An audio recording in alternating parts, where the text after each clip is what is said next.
This conference will now be recorded. So yesterday we were discussing about RBAC, what is role, what is role binding, and what is difference between role and cluster role. Okay. Today we'll try to practically see how it works.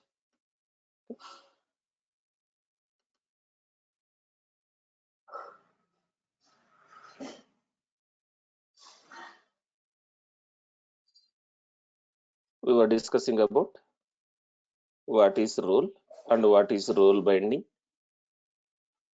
Right? So we can create a role with the required permissions for the API resources. We can map that role to the subject. Subject can be user or group, right, or service account. So as we discussed already,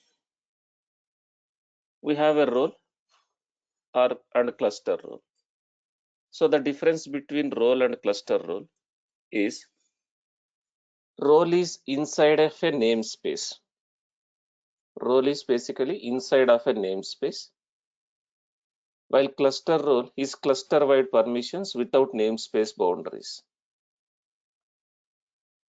Cluster role is a cluster-wide permission without a namespace boundaries. If you want to give a permissions at a cluster level, we can create a cluster role. Or if you want to create a permission, if you want to give a permissions at a namespace level, within a namespace only you want to give a permissions, you can give a role. Okay. Now, Kubernetes uses RBAC to control access to its resources. As we discussed, Kubernetes uses RBAC to control access to the its resources.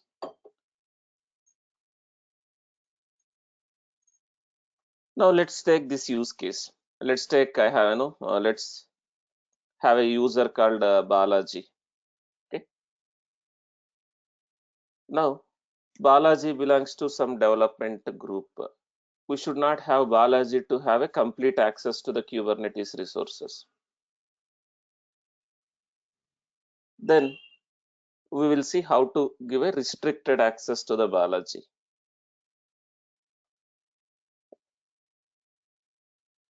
As we already discussed, Kubernetes supports different types of authentication methods. Kubernetes supports different types of authentication, like certificate-based authentication, right? IAM-based authentication, or LDAP-based authentication for authentication purpose. In this document, I have explained the certificate-based authentication because this is documented keeping in mind that the cluster is created using COPS, how to authenticate using certificate-based. Now, my Kubernetes cluster is EKS cluster. I can use IAM-based authentication. Right? Now, let's see how to authenticate as a Balaji user and how to restrict Balaji user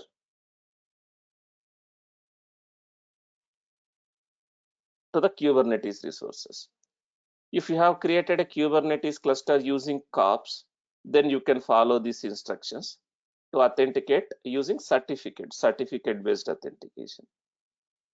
But now I will be explaining IAM-based authentication. Since it's a Kubernetes cluster, EKS cluster, it supports IAM-based authentication. Now let's consider I am Balaji. Now I want to access Kubernetes cluster for deployment purpose, or maybe for troubleshooting purpose. I want to access Kubernetes cluster. Now from my local laptop, from my local system, whether it's a Windows laptop or whether it's a Mac, it doesn't matter. If required from my local system, will I able to access my Kubernetes cluster? If there is a connectivity, if there is a network between my system to the API server, what needs to be installed? What needs to be installed in my local laptop to access? Now I am Balaji. I want to access my Kubernetes cluster. We can have a kubectl. Can we install kubectl in Windows also if required, if you are using a Windows laptop?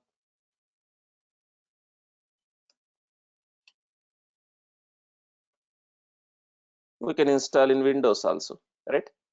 You install kubectl in Linux or Mac or Windows.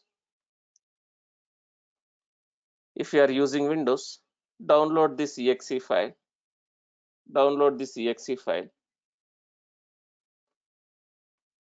Just go to that, download that exe file.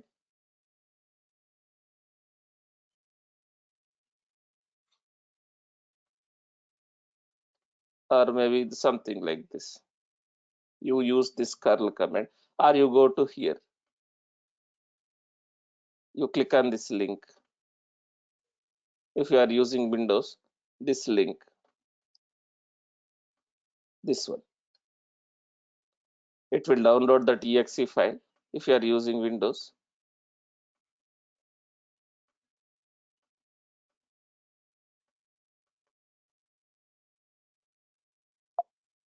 then somehow I am not able to type.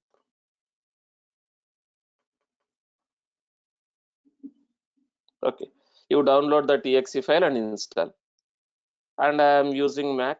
I installed already. So I have a kubectl. If I just have a kubectl, will I able to talk to that Kubernetes?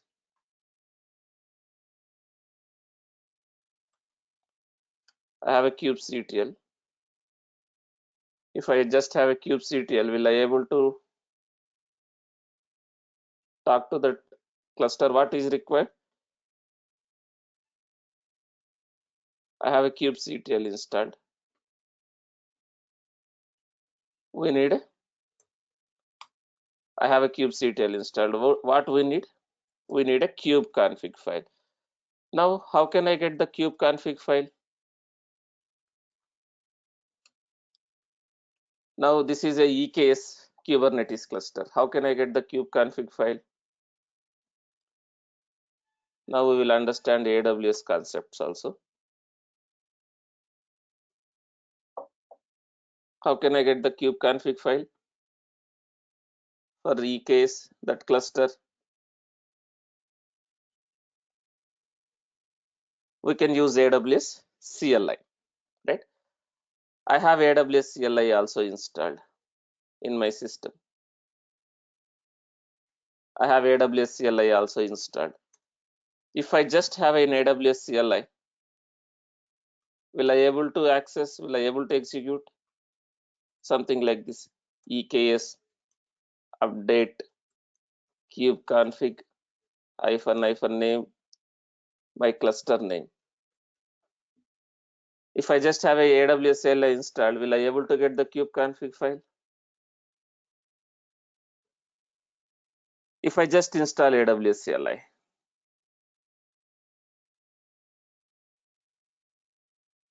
now I have AWS CLI. Let's see. I can execute. Can I execute all these commands? Now what is required, guys? Without authentication, do you able to access, do you able to manage AWS resources without authenticating with AWS? Now how can I authenticate with AWS? What concept I can use in AWS?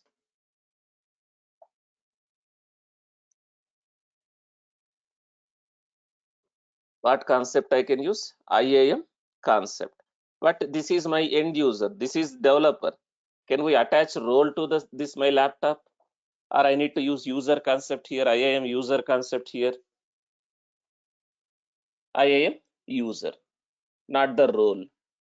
Role is only for AWS system. Can I attach a role to my laptop, guys? A role can be used only with AWS services like EC2. Can I attach a role to my laptop? No. So here I am a user, I am a developer. So what I need to use here? User, not the role. Okay. So now let's consider I have AWS, we discussed IAM concept, right? Let's see. Let me create a IAM user in AWS. We already discussed.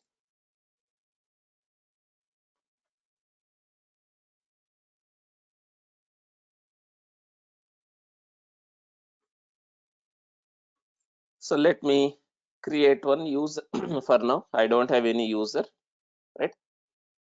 Let me create one IAM user.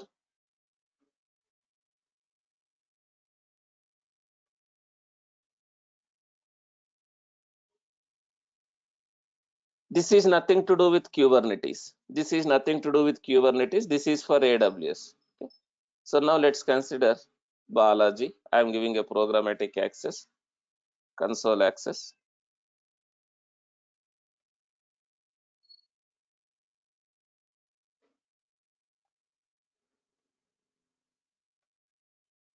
Now I'm creating a user. As of now, let me create one group also for this guy. Group name I'm saying development. Okay, just I'm creating one group, right? Whatever policies you want to attach, right? For now, just let me give EC2 read only access for now. Just I'm giving EC2 for now. Later I will show you. Now I created one user and I added him to that group. Now let's take this guy access key and secret key. Now he is Balaji. Now I am Balaji. I am configuring my system with my access key and my secret key. Whatever region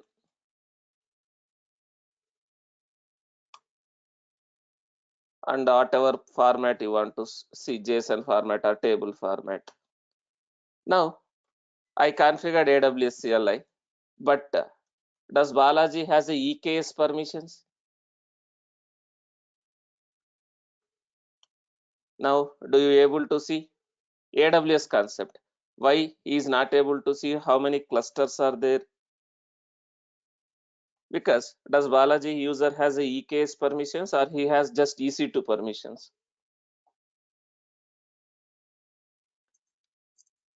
He just has EC2 permissions. Now let me give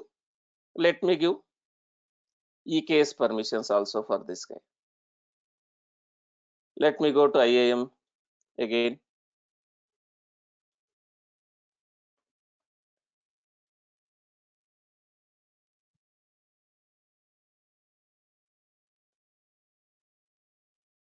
Now let me go to policies. If required, you can create a policy, your own policy, right? If required, you can create your own policy, or you can attach this EKS, Elastic Kubernetes. One second.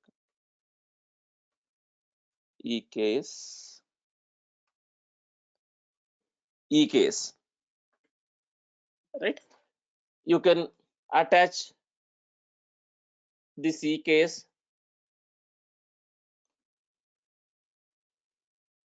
wherever it has a list cluster policy, right? EKS cluster policy. You can give this one, but he will be able to do everything. He will be able to do everything. Okay. So now I don't want to do this. I'll create my own policy. I can, if required, we can create own policy in AWS. This is nothing to do with Kubernetes so far, RBAC. Now I'm creating one policy, own policy. Now to which service you can choose, to which service I want to choose. I want to create a policy for this EKS service. Now what permissions you want to give in this policy. Now if I do everything, if I select whoever has this policy attached, will they able to delete, create EKS clusters programmatically or console, whatever. Now I don't want to do that. I want to just give list read, only these two, read only permissions. And again, you can specify whether you want to attach this, you want to give read only permissions to all the clusters or again specific cluster. If I select this one, this read only permissions to all the clusters in this account, or I can give specific clusters, right? I can select only specific cluster, something like this. I can add the ARN, here, the Kubernetes ARN, that's EKS ARN, right? I can go to that EKS and I can get the ARN.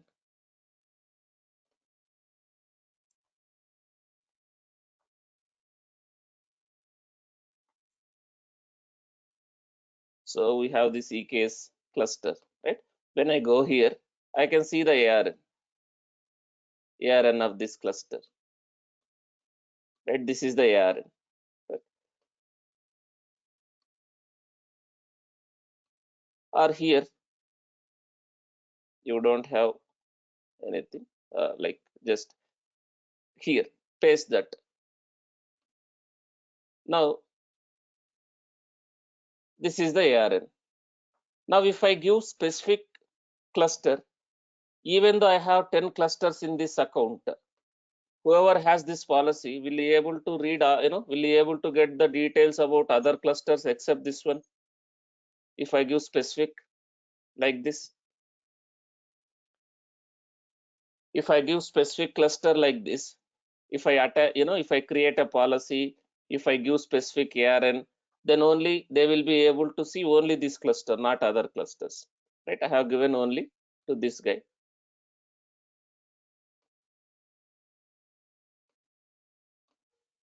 Then if you want to have a multi-factor authentication, you can select, otherwise just create a policy, something like this.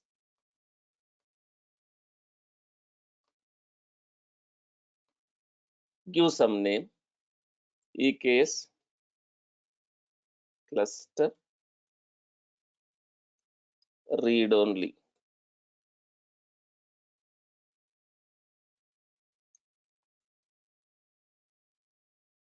Some policy, some name I have given. Now I created a policy.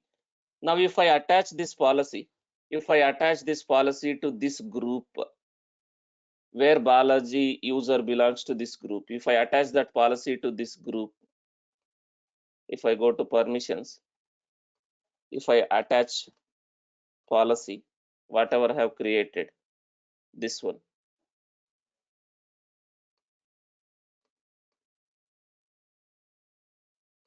now will be able to see the clusters programmatically?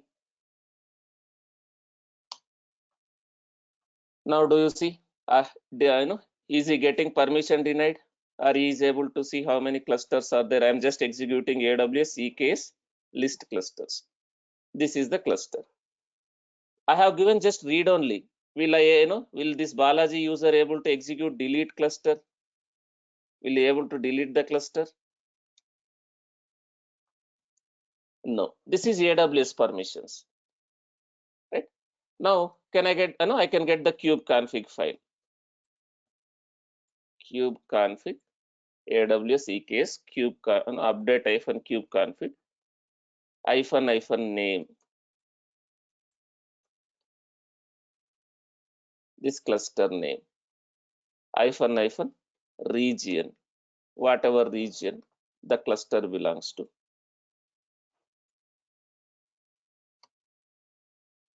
Now, do you see this command has created a kube config file in that current user dot kube directory. Now I got a kube config file, but I just have a kube config file. Now, if I execute these commands, kubectl get config, get nodes, all those commands. Now, as a Balaji user, as of now, does EKS cluster knows that whether this Balaji user is valid or not? As of now, that EKS, I just have a kube config file. I just have a kube config file. Now, since it's a EKS cluster, what kind of authentication it is using? If you see, what kind of authentication it is using basically?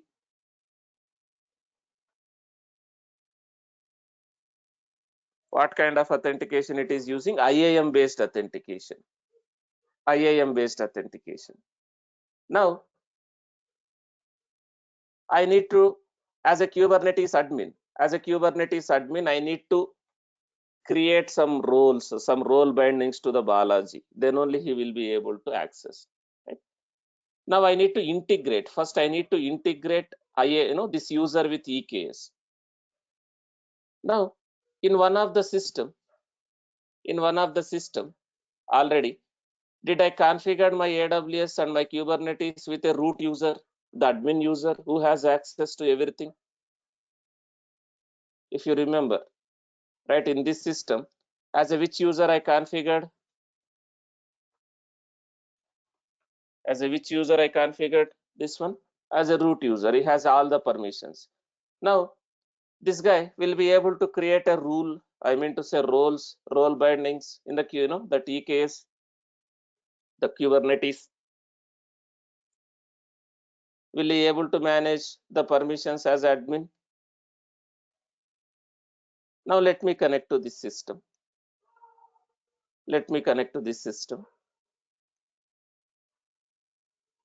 This is a Kubernetes admin guy.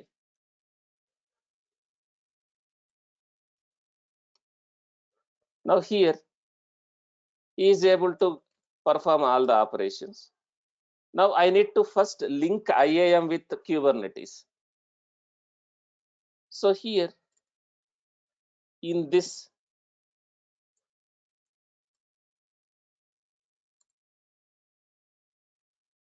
namespace, in the kube system namespace, there is one config map.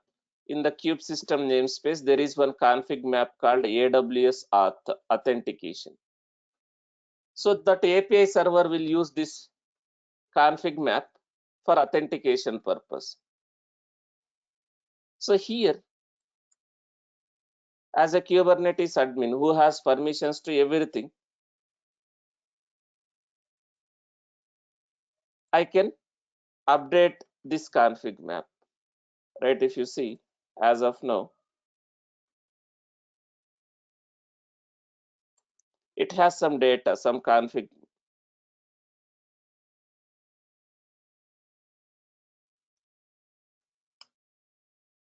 So here I can integrate that IAM user here in this config map so that it will be authenticated. It will be authenticated. Here I can map roles, groups, or users. I can map roles, groups, or users. Okay. Now, here I will update this config map.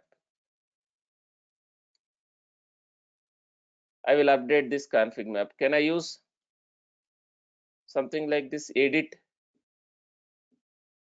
Can we edit the way we got the config map? Can I execute this command to edit the config maps directly? I don't have that YML. Can I directly edit the config maps using this edit command? Yes, we can edit. Now here, I will, map that user, Balaji user, IAM user, something like this. Something like this. You can map something like this.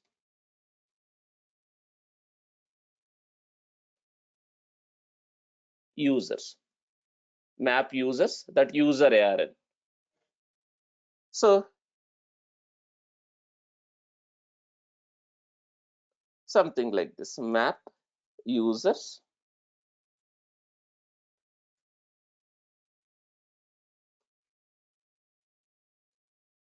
So here, user ARN, something like this. User ARN and username.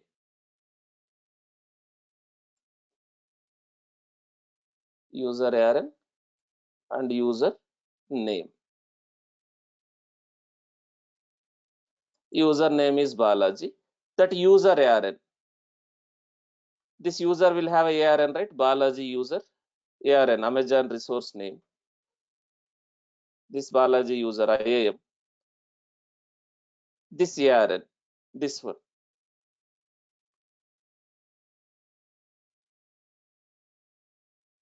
Here I will give that ARN. Escape colon WQ. Just press escape colon WQ. Now we integrated that user with for authentication purpose. Now let's come to this guy. Now this is Balaji system. Now let's execute this command kubectl get nodes.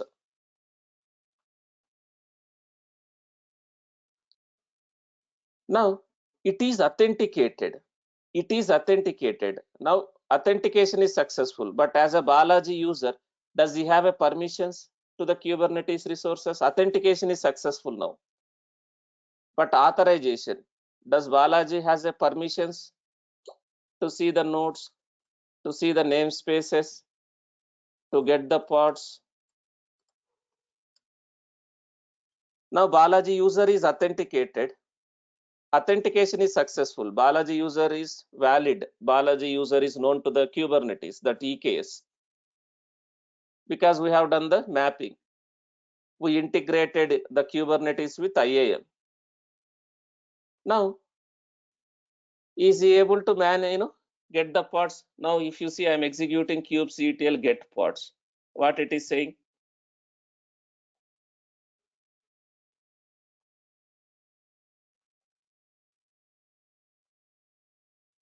What is the meaning of this?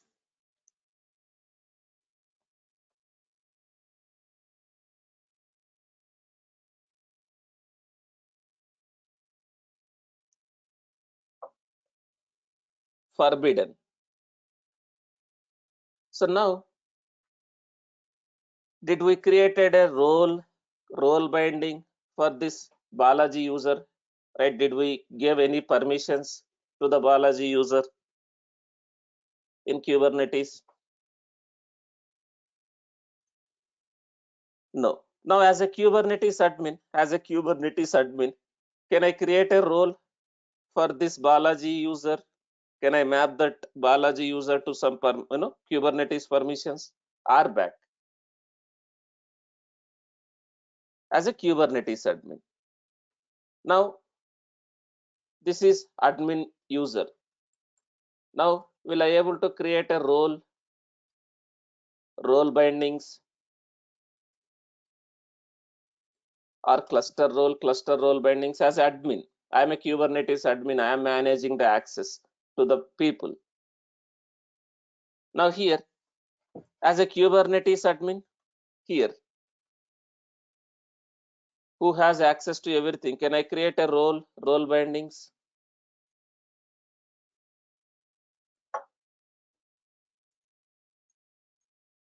Now here,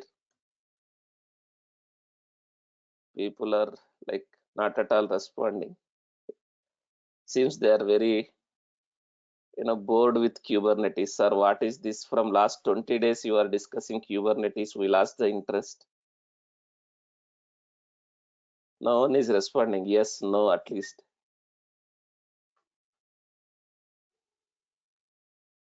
Be active, guys. Okay, so that you can understand. If you just join for the sake of joining, that doesn't help. Now, that guy doesn't have a permissions. Now, as a Kubernetes admin, I'm trying to create a role, something like this. A role.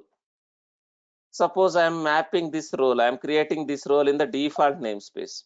I'm creating this role in the default namespace. I'm giving only these permissions. And I will map this role binding. Role binding. I'm mapping this role. Again, this in a default namespace. I'm mapping this role to the user. Now user is Balaji. Now I'm mapping, I'm creating a role. I'm binding this role with Balaji. Now will Balaji will be able to get the pods in the default namespace once I create this role and role binding. Now let's see. I'm creating this role as an admin who has permissions to everything. Who has permissions to everything. Now I have a role. I have a role binding created. Now let's come back to Balaji system. Now I am Balaji. Since Kubernetes admin has given a permissions to me to the default namespace, now am I able to get the pods now? kubectl get pods. If you see now, am I getting an error or am I able to see the pods now?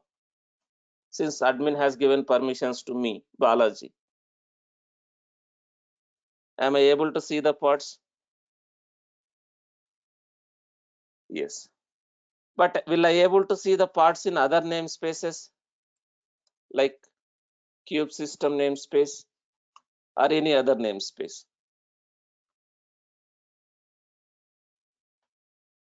Now why I am getting error when I am trying to see the parts in kube system namespace?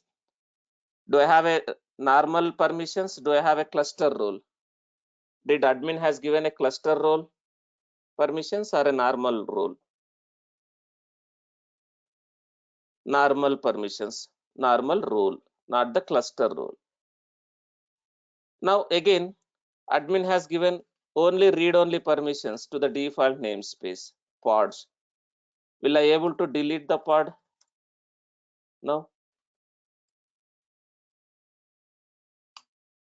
As a Balaji, am I able to delete the pods?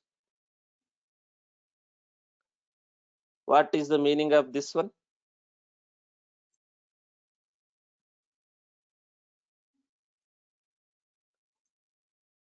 Permission denied because I don't have a permissions. He has given only for the pods. Now, am I able to see the services? Am I able to see the deployments? No. Admin has not given the permissions. Now, as admin, if he gives the permissions, then it will work. Suppose, guys, here I can give something like this also. Pods, comma, services. Now, resources, pods, comma, services. Services also belongs to core API group. Now,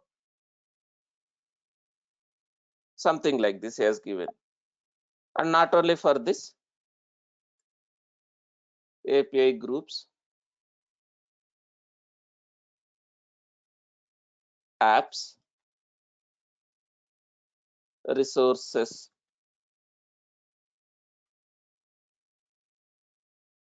deployments,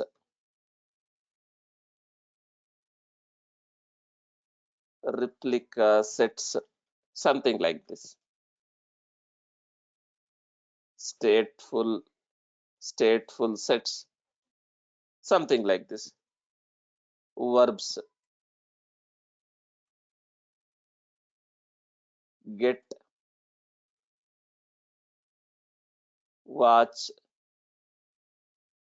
list. Suppose now let's say delete, update, something like this.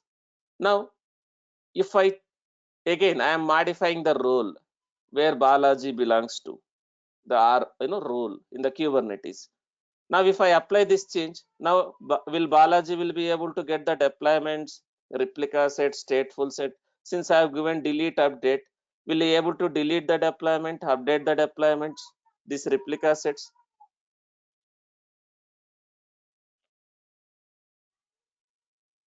Or if you don't want to give delete permissions, if you don't want to give delete permissions, right, you can remove. And again, for deployments, you want to give a different permissions, replica sets, you want to give a different permissions, you can separate this one. Instead of giving resources, deployments, replica set, stateful set, you create 3 times this one, deployments once, replica set once, and different permissions. If you want to give a different permissions for each. Now, let me apply. Let me, as a Kubernetes admin, is managing the permissions. Now, this time you see. Now, do you see, as Balaji user, is he able to get the services since admin has given the permissions, and also the deployments.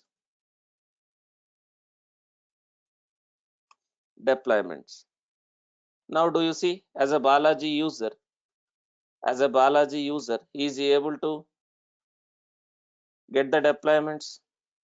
And again, he has given update permissions. So will he able to update, I mean to say scales or delete, update, whatever.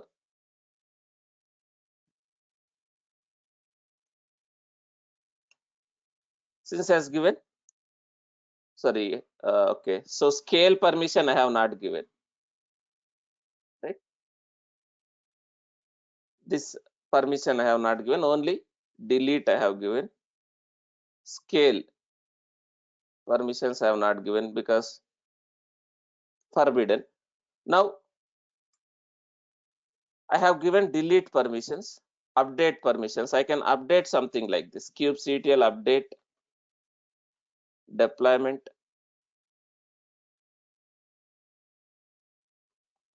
my deployment name, right?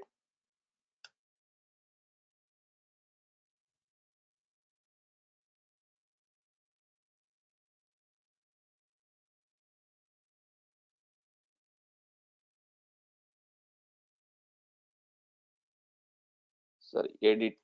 This is, sorry, edit. Kubectl edit, deployment name. I can edit the deployments.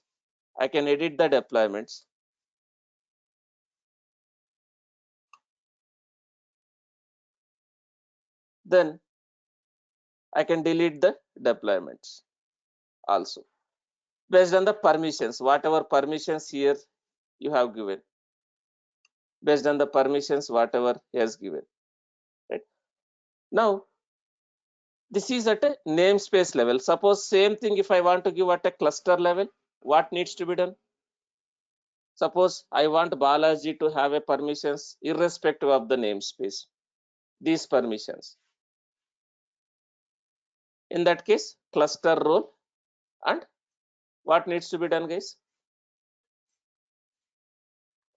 Cluster role and cluster role binding, not the normal role.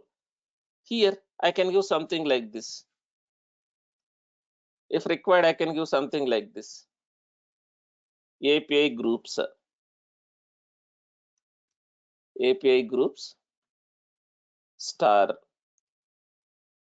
resources star verbs star. What does it mean? If I give something like this, what star represents basically?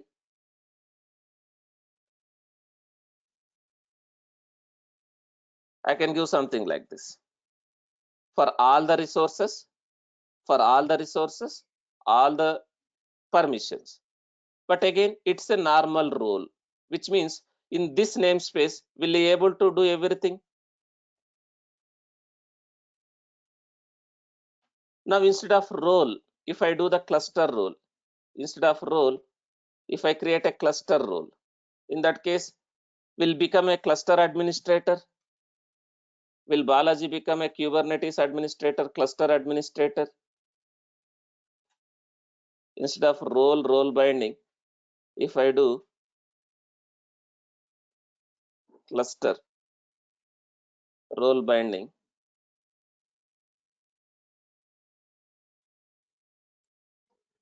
cluster role,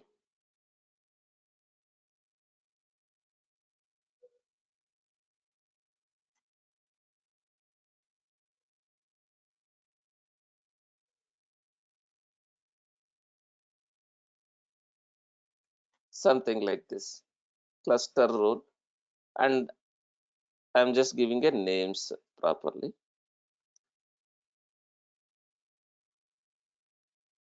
Now I created one cluster role, something like this, star, star, star, star, and I am binding that role with Balaji now.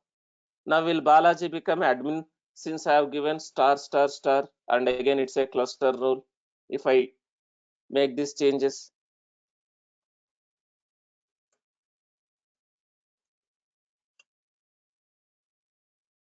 now if you see,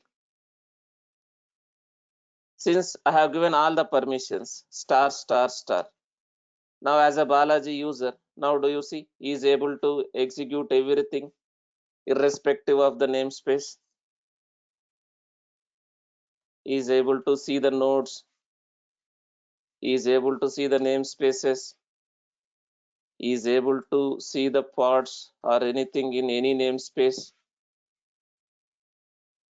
Now, does he have all the permissions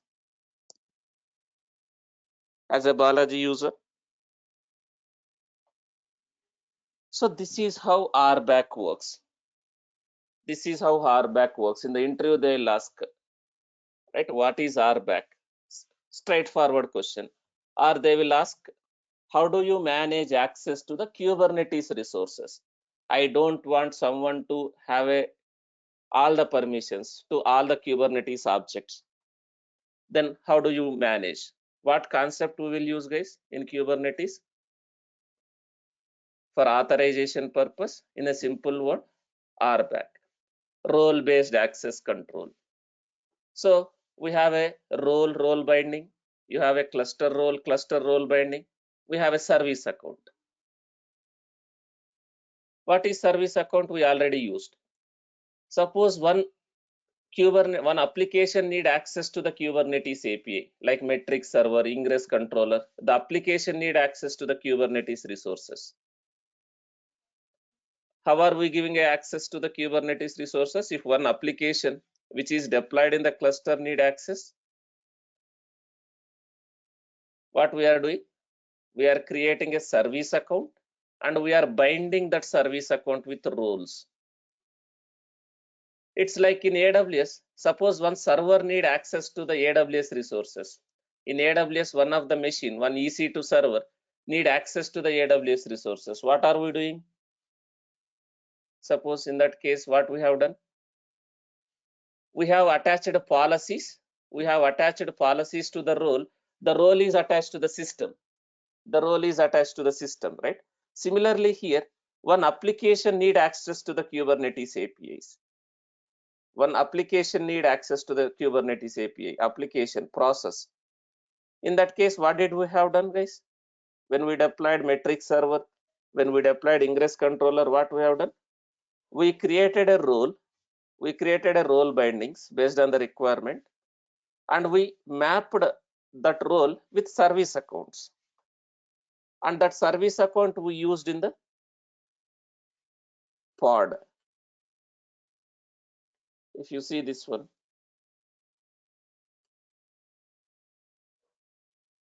you can understand. Let's take metric server as an example. We deployed metric server. While deploying metric server, if you see, we created a cluster role with all these permissions, right? All these permissions, cluster role. And we binded that role. We binded that role with what? We binded that role, cluster role with what here? If you see, we have done the role binding and the cluster role binding with what?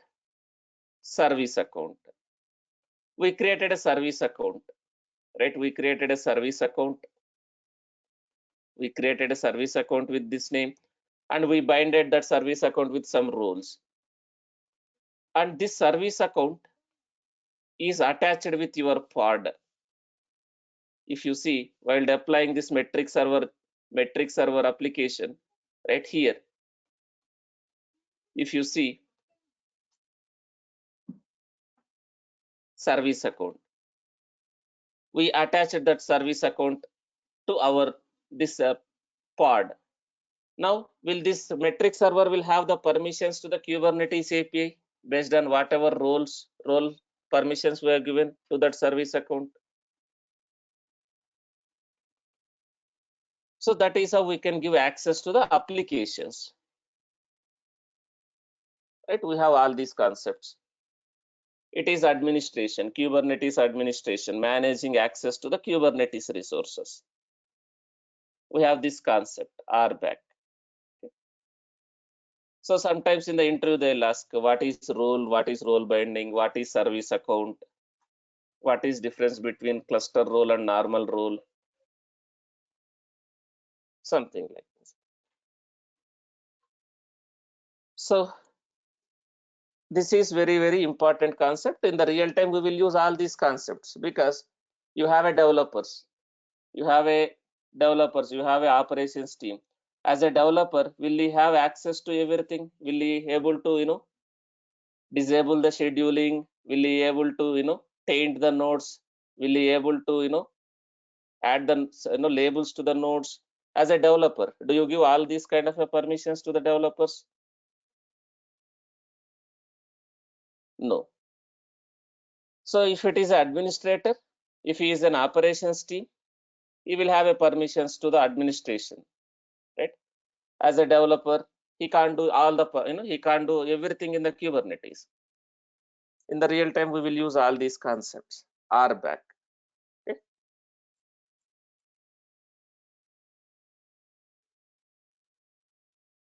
So any questions, guys, before I go for the next topic? Hope everyone is clear. What is RBAC? RBAC basically permissions. Now let's try to understand one different topic completely. Helm. Guys, again, does RBAC concept will change whether you are using self-managed Kubernetes cluster, whether you are using managed Kubernetes cluster, this role binding concepts, cluster role binding concepts and service accounts? No, right? Authorization is same. There is no change in these topics. Now let's try to understand one completely different topic, Helm. Helm. What is Helm? Why do we need Helm? Right? Anyone heard about Helm already? Just at least the name.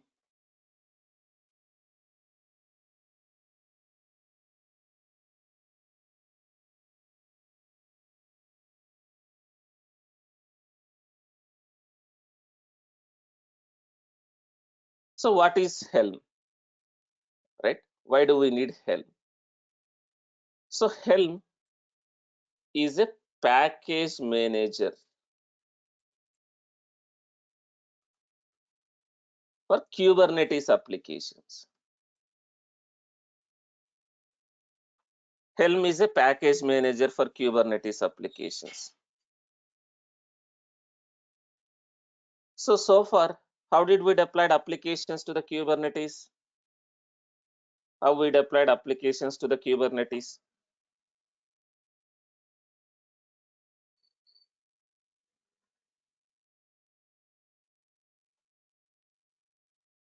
Using what? To deploy applications in Kubernetes, you need to create objects, you need to create a resources, right? But how did we create those resources? How did we create those objects?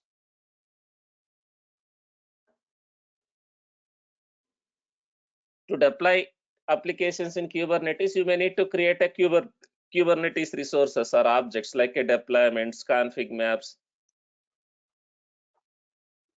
secrets, all those things. So how did we create it so far? With the help of manifest files. With the help of manifest files.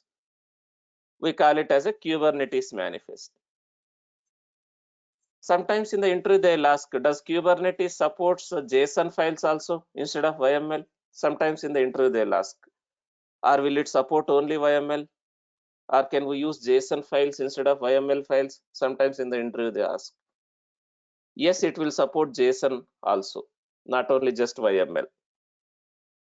But 99% we will use only YML files, not the JSON files to deploy the Kubernetes objects. Now, let's try to understand what is the problem with the whatever approach we are using so far. And what is Helm? Why do we need a Helm? So Helm is a package manager for Kubernetes applications. Helm is a package manager for Kubernetes application. It will allow you to install. I mean to say install in the sense deploy only. Install, remove or update applications on your Kubernetes cluster. It will allow you to easily deploy, update applications on your Kubernetes cluster in the similar manner to YAML, right? So what, YAML and APT is also a package manager. But using YAML and APT, what we are trying to manage, what we are trying to install, update, delete, YAML, what packages? We install software packages, right? Using YAML, we can install the softwares. We can update the softwares, right? Using APT, we can install, we can update the softwares, remove the softwares. Can't we install the software? Can't we update the software without YAML or APT?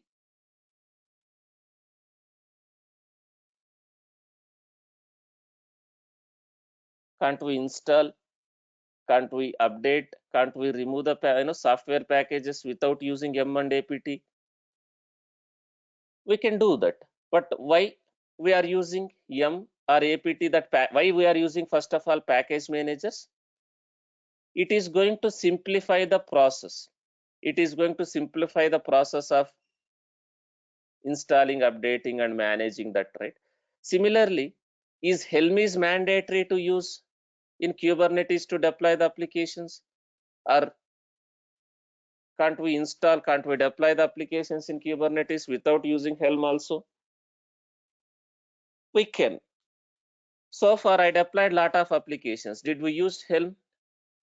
We deployed so far without Helm. We deployed so far without Helm. But if I use Helm, it will allow us to easily deploy, remove, update the applications in Kubernetes cluster. Helm is like similar to yum and apt. For Linux distributions, we have a yum and apt, right? Similarly, Helm is a package manager for Kubernetes applications. So Helm will allow you to fetch, deploy, and manage the life cycle of applications. Using Helm, we can deploy third-party applications or your own applications. Using Helm, we can deploy third-party applications in your Kubernetes, or we can deploy our own applications in Kubernetes using Helm. So what is the meaning of third-party application, guys? Here, what is third-party application? Using Helm, we can deploy third-party application or our own application. What is the meaning of third-party?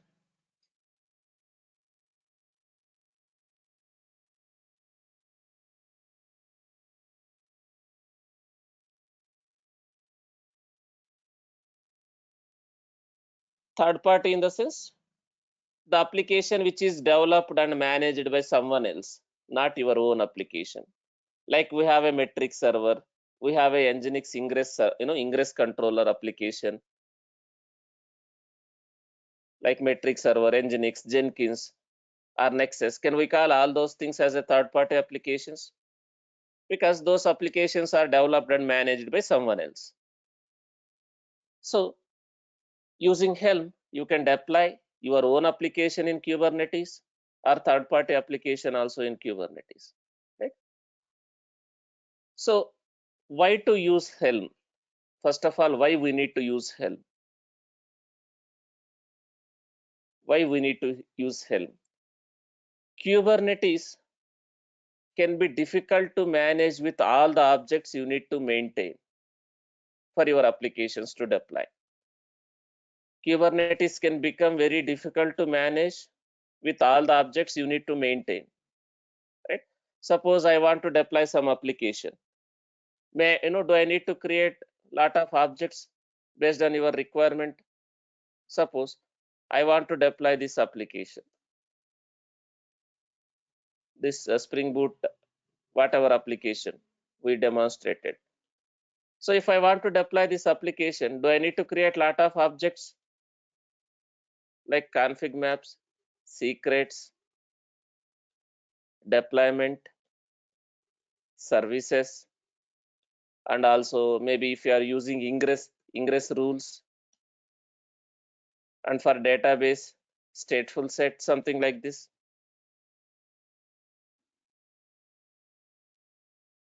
If I want to deploy this application, did we created all these objects using YML files, using manifest files?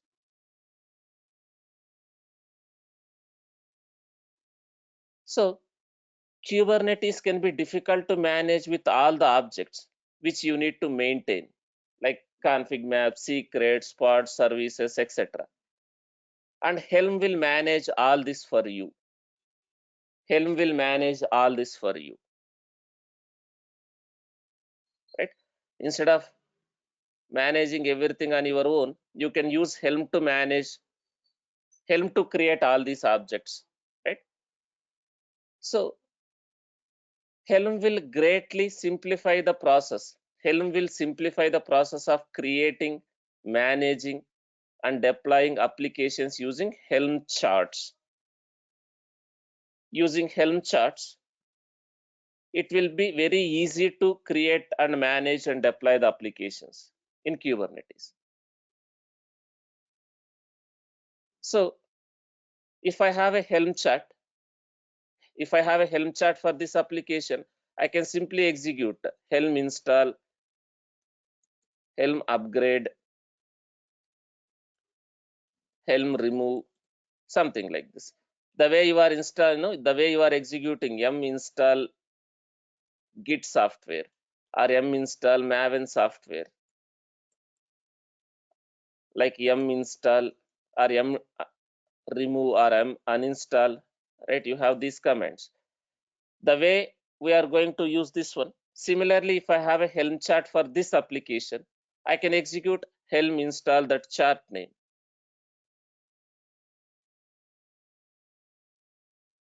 If I want to upgrade, I can upgrade that Helm chart.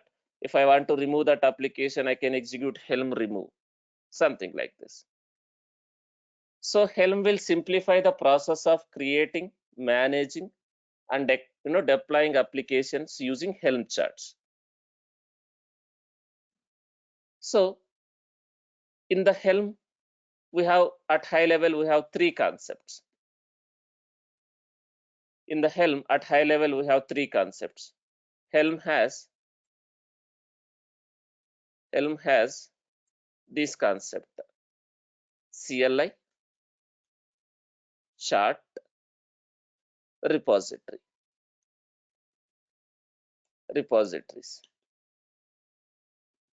Helm CLI, Helm charts, and Helm repositories. So at high level, Helm has these concepts: Helm charts, Helm repositories, and Helm CLI. So what is CLI? Helm CLI basically. What is CLI basically? Command line interface. Using Helm CLI, I can execute the Helm commands. Using Helm CLI, I can execute the Helm commands.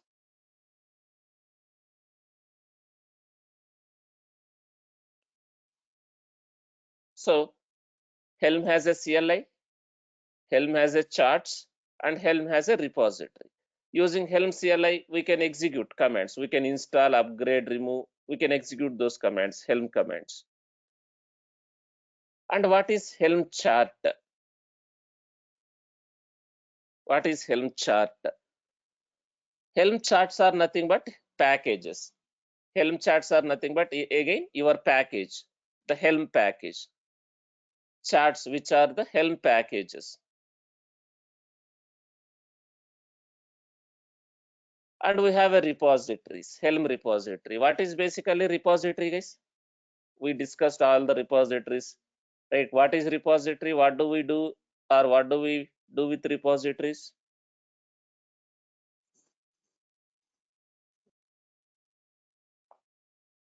We will store something, right?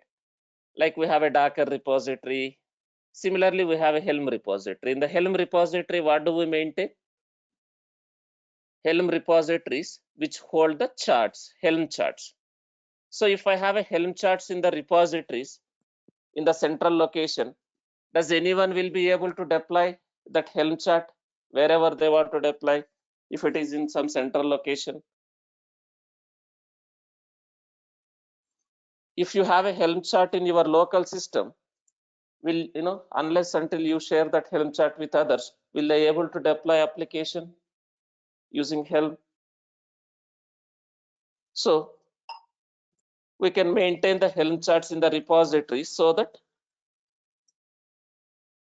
anyone can manage the applications if the Helm chart is in the repository.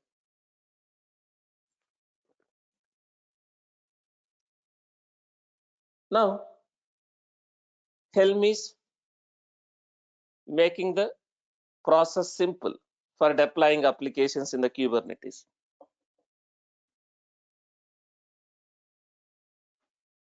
So deploying applications to the Kubernetes can be complex. Deploying applications to the Kubernetes can be complex because I may need to create lot of objects, lot of things to deploy the application. Setting up a single application, deploying a single application can involve creating multiple Kubernetes resources. Deploying a single application in Kubernetes can involve creating a multiple Kubernetes resources such as pods, services, deployments, config maps, right? Each requiring you to write a detailed YML file, right? We need to write a YML file for those resources. Okay. So instead of directly deploying using manifest files, we can use a Helm chart. Using Helm chart, we can deploy the applications. Now let's understand a concept, a theory. What is Helm chart? Helm chart is basically again collection of manifest files, guys. Helm chart is again basically a collection of manifest files. The Helm chart is nothing but a collection of manifest files organized in a specific directory structure. Helm chart is basically a collection of manifest files. We are not completely going away with manifest. Even though you use Helm chart, still there will be a manifest files. Okay. In Helm chart, a chart is basically a collection of manifest files organized in a specific directory structure. It will be organized in a specific directory structure. It is related to some Kubernetes resource. In Helm charts, there are mainly two components, guys. In the Helm chart, there are mainly two components. In the chart, there are two components. One is templates, another one is values. These templates are nothing but your YML files. You have a config maps YMLs, you can have a secret YMLs, and you can have a deployment YMLs. You can have a service YMLs. You can have a role. I mean to say service account. If you want to create service account, YMLs, all those stuff. Templates are nothing but your Kubernetes YML files, right? And again, we have a values. There are two components in a chart, templates and values. Now, values. We can parameterize our Kubernetes. We can parameterize our Helm chart with the help of values file. What is the meaning of parameterized, right? Instead of hard coding something which is going to be changed, like environment variables or image versions in the YML, image versions, environment variables, or whatever it is going to be changed in the templates. Instead of hard coding, we can define a values. We can define a values as a key value pair here. In the values file, we can define as a key value, and in this template, you can refer these values. We can refer these values. Okay. So there are two things, templates and values, right? So you can refer the values in the templates. When we are installing the Helm chart, values will be dynamically passed to the templates. These templates and values will go through a template rendering engine, and that will produce a manifest file that is easily digestible by Kubernetes. So templates are nothing but your manifest files. In this manifest file, right, instead of hard coding something, you refer a value, you refer a variable from values file, and you can pass the values, or you can change the values at runtime also. If I am using just a manifest file, will I able to parameterize my manifest files, guys? As of now, we used Kubernetes manifest files. Am I able to pass something at runtime as a variable to my manifest? Like maybe image version, or maybe like some environment variable value. Do we able to are we able to pass anything at runtime while installing that YML file or while applying that YML file? So far, no, right? But when I go for a Helm chart is nothing but again Kubernetes manifest only, organized in a specific directory structure, and we can pass the values to the templates by defining a values in the values file. At runtime, we can modify these values. We can parameterize the Helm charts. Okay. Now Helm uses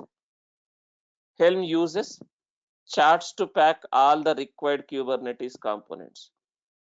Helm uses charts to pack all the required Kubernetes components manifest for your application to deploy and run.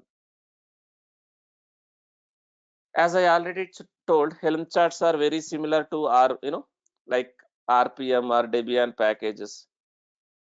It will make it easy for developers to distribute, install the applications. It is very similar to RPM, Debian, that MAPT packages. As I told, Helm packages are called as Helm charts. Helm packages are called as Helm charts. They consist of YML files. They consist of configuration files. So this is the directory structure. The moment I create a Helm chart, this is the directory structure. You have a templates and you have a values. So these templates is nothing but your Kubernetes manifest. These templates are nothing but your Kubernetes manifest, whatever is required for that application to deploy. Suppose I want to deploy this Java web application. I can create a Helm chart, and whatever objects I want to create for this application to deploy, I can have all those templates, YML files here. So in the templates folder, you will have again manifest files. And here you have a values file. So these values you can refer in the templates. Instead of hard coding everything in these YML files, in the templates, you define a values here. You refer those values in your templates.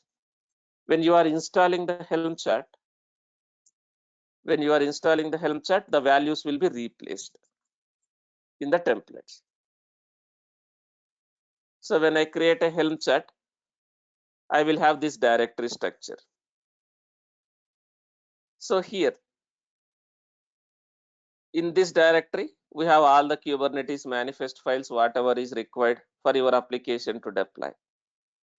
A YML file that contains values for the Helm chart. This values.yml file contains the values for that Helm chart. Right?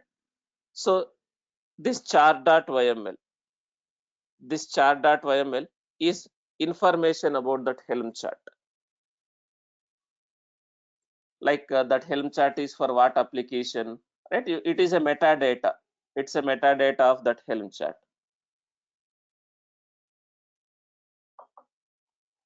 Suppose while deploying this Helm chart, I want to deploy one more application. Suppose while deploying this Helm chart, I want to deploy one more application, dependent Helm chart. So we can have the dependent Helm charts in this this folder. Suppose you have a requirement while deploying this application, I want to deploy one more Helm chart, another Helm chart, the dependent application. So that Helm chart you can maintain in this charts folder. Right? This is the directory structure of Helm chart.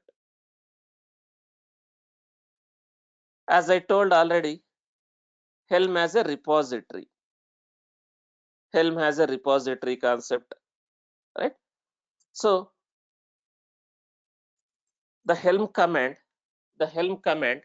can install a chart from a local directory. We can install a Helm chart from the local directory. Like local directory, you have a Helm chart in your local system. You can execute Helm commands on that local chart. But if it is not maintained at the central place, any other team member will be able to install. If the Helm chart is not there in the central place, and if it is there in your local system, will you able to install? No, right? So we can install Helm chart from a local directory or from a local tar file.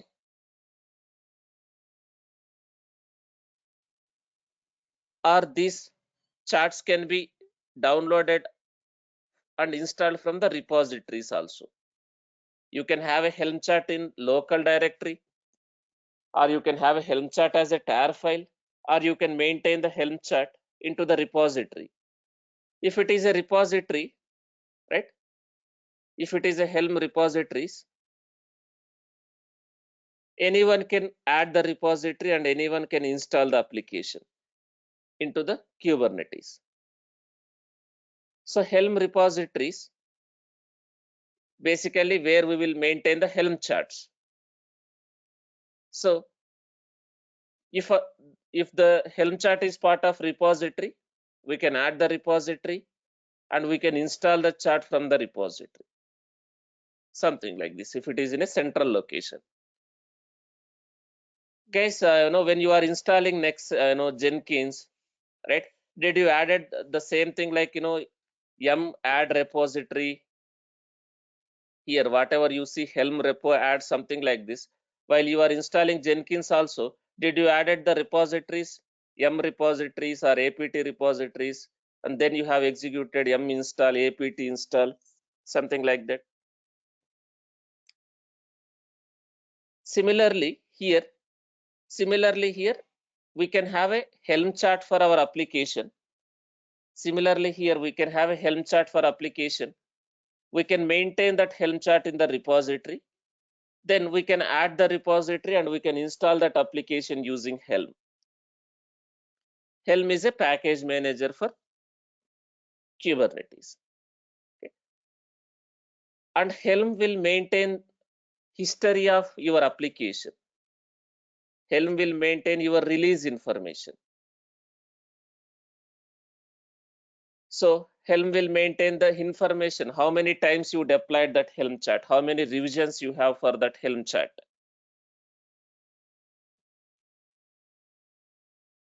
So think of a release as a mechanism to track installed application on a Kubernetes. Whenever an application is installed by Helm, a release is going to be created. It's a tracking purpose. It's for a tracking purpose. The way the deployment is maintaining revisions, right? Similarly, Helm also will maintain the history in the Kubernetes, that we call it as a Helm release.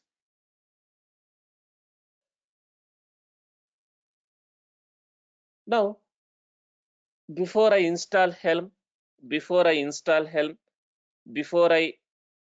create a Helm chart and deploy the application, let's try to understand the architecture, Helm architecture.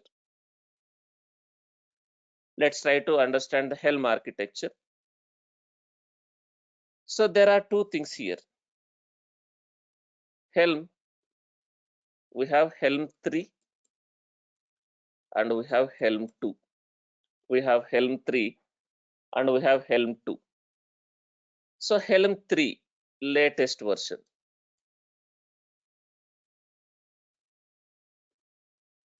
This is previous version.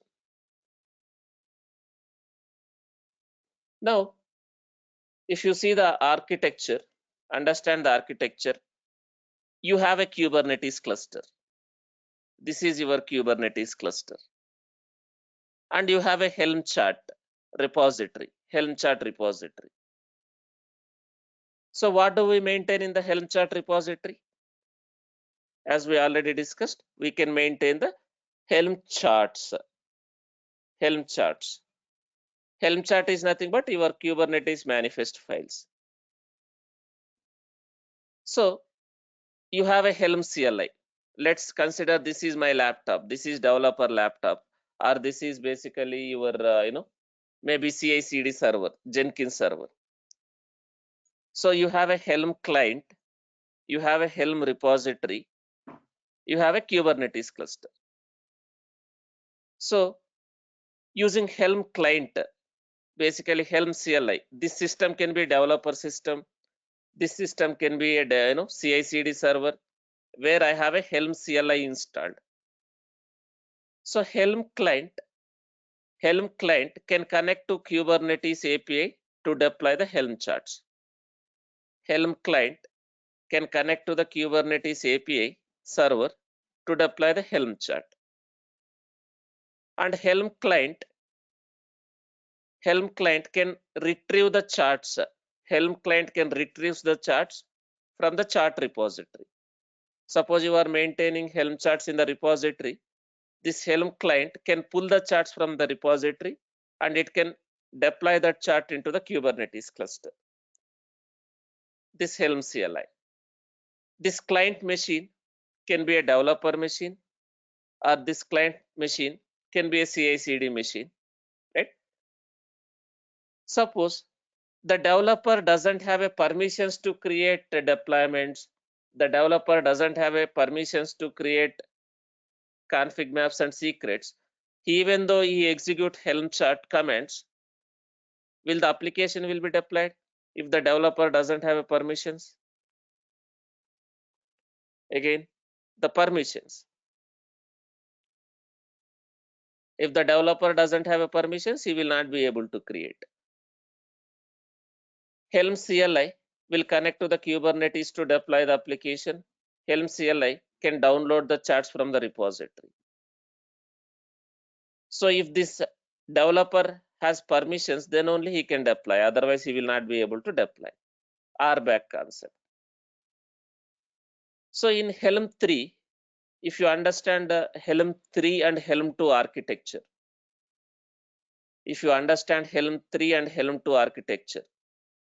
is Helm 2 architecture. This is Helm 3 architecture. Sometimes in the interview, they'll ask, do you know Helm? Which version of Helm you are using? Are you using Helm 2 or are you using Helm 3? And they will ask, what is the difference between Helm 2 and Helm 3? Sometimes they'll ask in the interview. If you see closely this one and this one, there is a small difference between Helm 2 and Helm 3. This is Helm 3. This is Helm 2. What is the small difference you observe here in Helm 2? What do we have additionally in Helm 2? What do we have additionally in Helm 2? There is a server-side component called a tiller.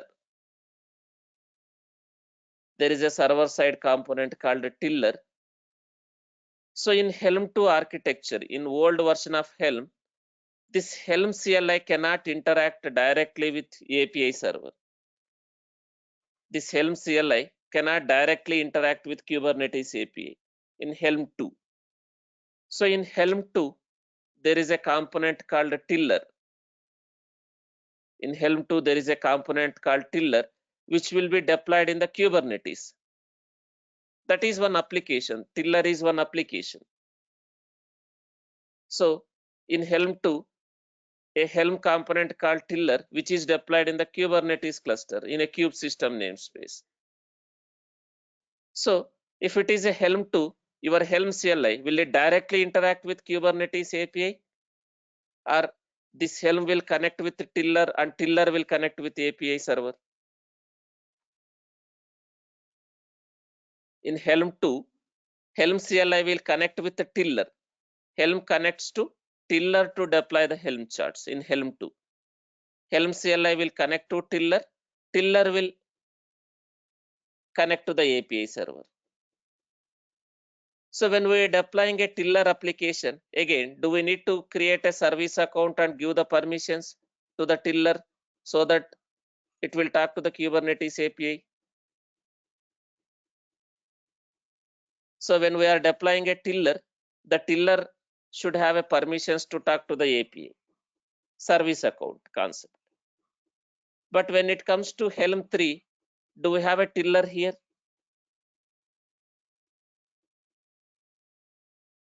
So in that case, Helm CLI will directly connect with the API server. Helm CLI will directly connect with API server. This Helm CLI will use the kube config file. In Helm 3, this Helm 3 will use that kube config file. Whatever Kubernetes configuration file is part of that system. If that user has a permissions, he will be able to deploy. So in Helm 3,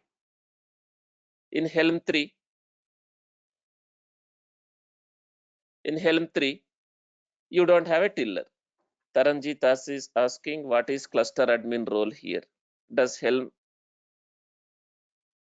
So here, what is the role? Cluster admin role. Why we need to give cluster admin role to the tiller? Tiller is one application. Tiller has to create tiller has to talk to the Kubernetes API to deploy the pods, to deploy the services. Suppose this tiller doesn't have a permissions. Will he able to deploy? Will he able to talk to the API server and deploy the applications? So here it's a role, that cluster role binding is mapped with your service account to the tiller. So tiller will be able to deploy. But when it comes to Helm 3, you don't have a tiller. Here we have a kubeconfig file. If that Kubernetes user doesn't have a permissions, again, will he able to deploy? Without permissions, will be able to create, update, delete, right? So this Helm 2 tiller should have a permissions, so that then only it can deploy. When it comes to Helm 3, we don't have a tiller. It is going to use the Kubernetes kubeconfig file. So as a whatever user you configured kubeconfig, so Helm will use that kubeconfig to connect to the API server. If that user doesn't have a permissions, again, will the Helm chart will be deployed successfully? If whatever user is configured in this system, if that user doesn't have a permissions to create a pods, will the pods will be created using Helm? No. So it is not a dedicated user, right? Suppose as a developer, I want to deploy Helm chart. I can use my own username. I configured my my Kubernetes CLI. Now I want to install Helm chart. I can use if I have a permissions. Or you want to deploy from the CI/CD server, Jenkins, right? You configure kubeconfig file. You have a kubectl installed.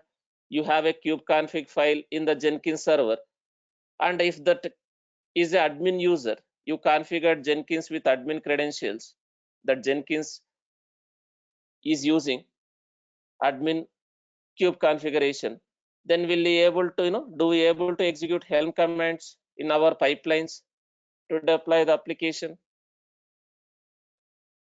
Anyone can use Helm, right? But as a developer, if you don't have a permissions, will be able to execute Helm commands? If the developer doesn't have a permissions to create, even though he execute, he will get a error.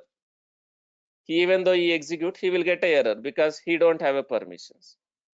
It no need to be a dedicated user. The Helm client again. The Helm client, basically Helm CLI can be installed in any system. That can be developer system, that can be DevOps guy system, that can be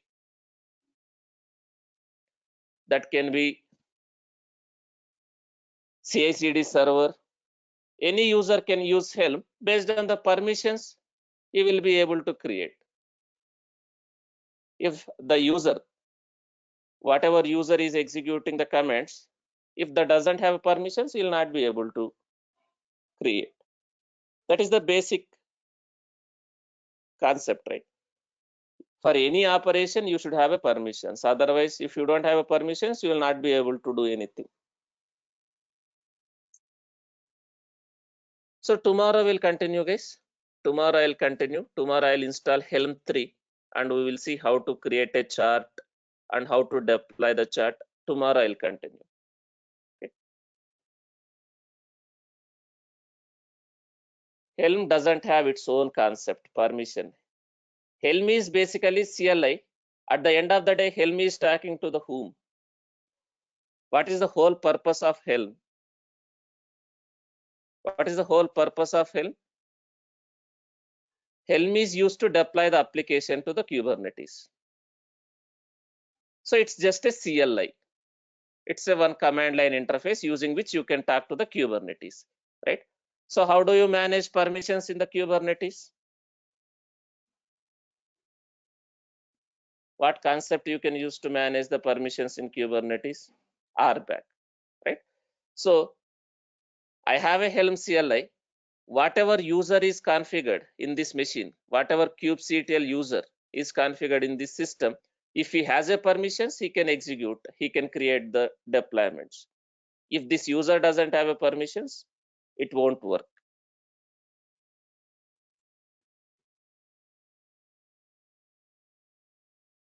We'll continue tomorrow, guys. Practically, we'll create a Helm chat and we'll continue tomorrow.